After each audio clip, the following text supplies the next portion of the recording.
Hello students, எனக்கு சில பேர் வந்து இந்த ப்ராப்ளம் கேட்டிருந்தீங்க, சால்வ் பண்ண கேட்டிருந்தீங்க. Okay, so I'm going to solve. கொஷினை நல்லா பாருங்கள்.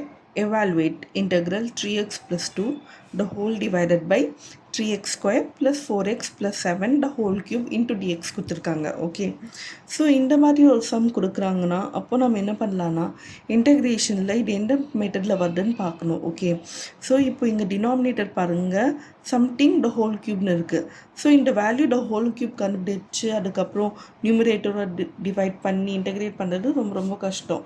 அது சாத்தியமே இல்லை. சிம்பிளாக சொல்ல போனால் இந்த ஃபுல் டேர்மை வந்து நம்ம சப்போஸ் டீன்னு கன்வெர்ட் பண்ணி அதுக்கப்புறம் சால்வ் பண்ணால் நம்மளால் ஈஸியாக கொஞ்சம் ஸ்டெப்ஸ்லேயே முடிஞ்சிடும். ஓகேவா, இன்டெகிரேட் பண்ணி முடிச்சிடலாம். ஓகே, ஸோ நான் என்ன பண்ண போகிறேன்னா ஃபஸ்ட்டு எனக்கு இங்கே கஷ்டமாக தெரியுறது வந்து இந்த டேர்ம் தான் எனக்கு கஷ்டமாக தெரியுது. ஓகே, இந்த டேர்ம் க்யூப் பண்ண சொல்லியிருக்காங்க கரெக்டாக.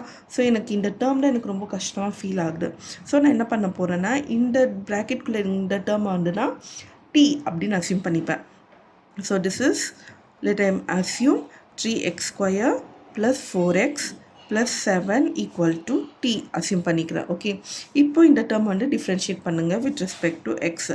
So differentiate with respect to X we get.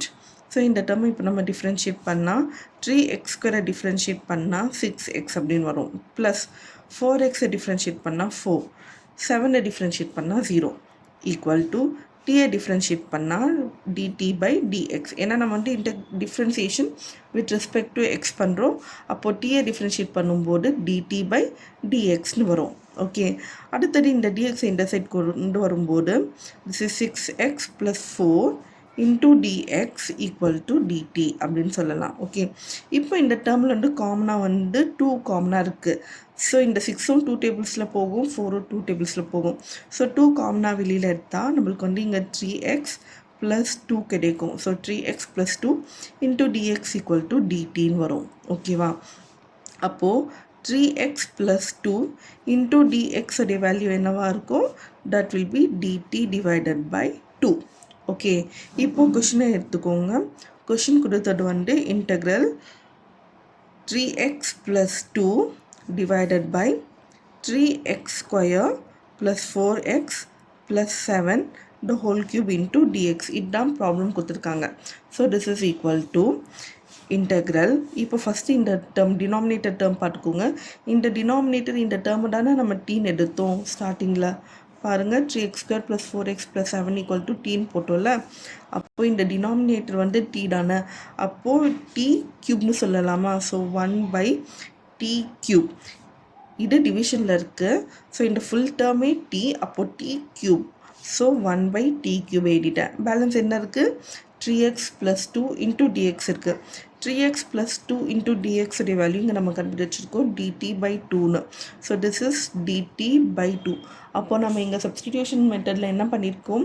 இந்த டேர்ம் வந்து வித் ரெஸ்பெக்ட் டு எக்ஸாக இந்த சம்மை வந்து எக்ஸாக இருக்குது எல்லாமே, இதை அப்படியே நம்ம கன்வெர்ட் பண்ணி இன் டேர்ம்ஸ் ஆஃப் டீக்கு நம்ம கொண்டு வந்திருக்கோம், ரெடியூஸ் பண்ணியிருக்கோம். இந்த கொஷினை வந்து ஷார்ட்டாக ரெடியூஸ் பண்ணியிருக்கோம், சப்ஸ்டிடியூஷன் மெத்தடை வச்சு ஷார்ட் பண்ணியிருக்கோம். ஓகே, இப்போது இதில் வந்து கான்ஸ்டன்ட் டேர்ம் வந்து 1/2 கான்ஸ்டன்ட் டேர்ம். அந்த 1/2 வெளியில் எடுத்தால் will have integral dt divided by t cube. அடுத்ததில் இப்போ இந்த டேர்மை நம்ம இன்டெகிரேட் பண்ணோம். ஸோ இன்டெகிரேட் பண்ணணுன்னா நம்ம என்ன பண்ணுவோம்? இந்த t க்யூபை நியூமரேட்டர் கொண்டு போகணும். ஸோ நியூமரேட்டர் கொண்டு போகும்போது இந்த t க்யூபை நியூமரேட்டர் வரும்போது t பவர் -3 ஆகிடும். t பவர் -3 into dt ஆகிடும். இப்போது இந்த டேர்ம் மட்டும் பார்த்திங்கன்னா நம்மளுக்கு எப்படி இருக்குது? Integral x power n dx formula இருக்குது. Integral x power n dx formula வந்து x power n plus 1 divided by n plus 1 plus c. இதுதான் இந்த ஃபார்முலா. ஓகே, அப்போ இது பார்க்கும்போது கம்பேர் பண்ணுங்கள். Integral t power -3 into dt, எக்ஸ்க்கு பதிலாக டீன்னு இருக்குது, என்க்கு பதிலாக -3ன்னு இருக்குது. அப்போ அது இந்த ஃபார்முலாவில் சப்ஸ்டிடியூட் பண்ணால் நம்ம இதை எப்படி எடுலாம்? 1/2 into இந்த டேர்ம் இன்டெகிரேட் பண்ணும்போது t power -3 + 1 divided by -3 + 1 integration பண்ணியாச்சு. கடைசியில் ப்ளஸ் சின்னு போட்டுக்கோங்க. So this is equal to 1/2 t power -3 + 1 உடைய வேல்யூ வந்து -2 divided by -3 + 1 will be -2 plus c. ஓகே. ஸோ அகெயின் இதோட வேல்யூ கால்குலேட் பண்ணிங்கன்னா this will be equal to இப்போது 2 into 2 4 ஆகிடும். மைனஸ் வெளியில் போட்டுக்கோங்க. So minus 1/4 t power minus 2 plus c. ஓகே. So this is minus 1/4 t power minus 2 வந்து நாம் 1/t ஸ்கொயர்னு எடுக்கலாம். 1/t ஸ்கொயர்னு எடுக்கலாம் plus c. So this is equal to minus 1/4 into 1/t square. t value already நம்ம இங்கே சொல்லியிருக்கோம். 3x square plus 4x plus 7 அப்படின்னு நம்ம எடுத்திருக்கோம். அப்போது நம்ம இங்கே சப்ஸ்டிடியூஷன் பண்ணால் நம்மளுக்கு என்ன கிடைக்கும்? 3x square plus 4x plus 7 the whole square plus c. Okay, so this is my final answer. Hope you understand the problem. Thank you.